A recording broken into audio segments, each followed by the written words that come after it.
Hey there, Mr. Real Review here for Bridesmaids, which I quite enjoyed. Everybody think it's a total chick flick. I went with a girl thinking it was a chick flick, but I think a guy can go and by the end of the movie, he'll realize it wasn't really a chick flick. And ever since The Hangover 2 came out, there was a lot of talk saying that this Bridesmaids was funnier than The Hangover 2, and after I saw Hangover 2, I could see it happening, I was kind of disappointed in The Hangover 2, and I was like, ooh, Bridesmaids, it looks like it's gonna be funnier, but I didn't think so. I thought The Hangover 2 was still funnier, just because I was disappointed in the sequel. Doesn't mean much. Bridesmaids was funny, but compared to Hangover 2, I don't think so. First of all, I think this character is Kristen Wiig. She plays her perfectly, but I think that for some reason this reminds me of Kristen Wiig in real life. The character's kind of a loser. I'm saying that Kristen Wiig's a loser, but I don't know. Maybe she just plays her so good, but it kind of seems like she fits the character perfectly, and when the camera stops rolling, she's still that character. So maybe she just did a great job. Maya Rudolph plays the bride. Obviously, you know her from Saturday Night Live and probably a couple other little parts in movies, but for some reason, she looked a lot uglier in this movie. I know that's kind of mean to say, but for some reason she looked a little bit different and in a bad way.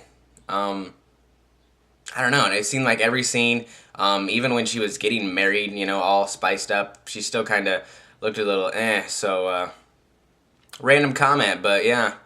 The larger woman, I don't know her name. I know she was in the movie Life as We Know It with Katherine Heigl and Josh Duhamel, but she pretty much stole the show. Very funny.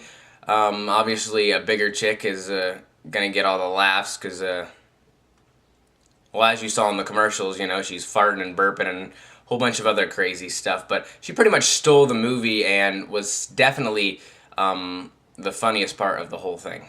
I did think a lot of the funny parts were in the trailer. You see that a lot with comedies, they want you to go to the show, so they throw their most funniest parts in the trailers.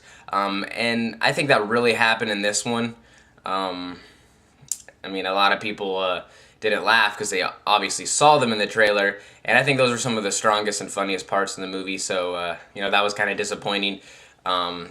Basically, other than the parts that were in the trailer, there was only really one scene that, was really funny, and that's when they all got food poisoning, and they're all 3 or 4 of them are throwing up and pooping in the same tiny bathroom.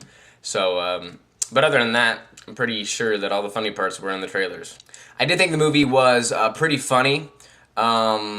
I went in with high expectations just because I heard everywhere that it was funnier than The Hangover 2, and I didn't think that was the case. I laughed a few times, but not as hard as I thought I would. I'm giving this one 7 out of 10. A pretty good comedy movie, a pretty good story. Not a chick flick, so you guys can go and feel comfortable, if you want to see a good comedy, or if you think Kristen Wiig's hot, go for it. Mr. Real Review signing out.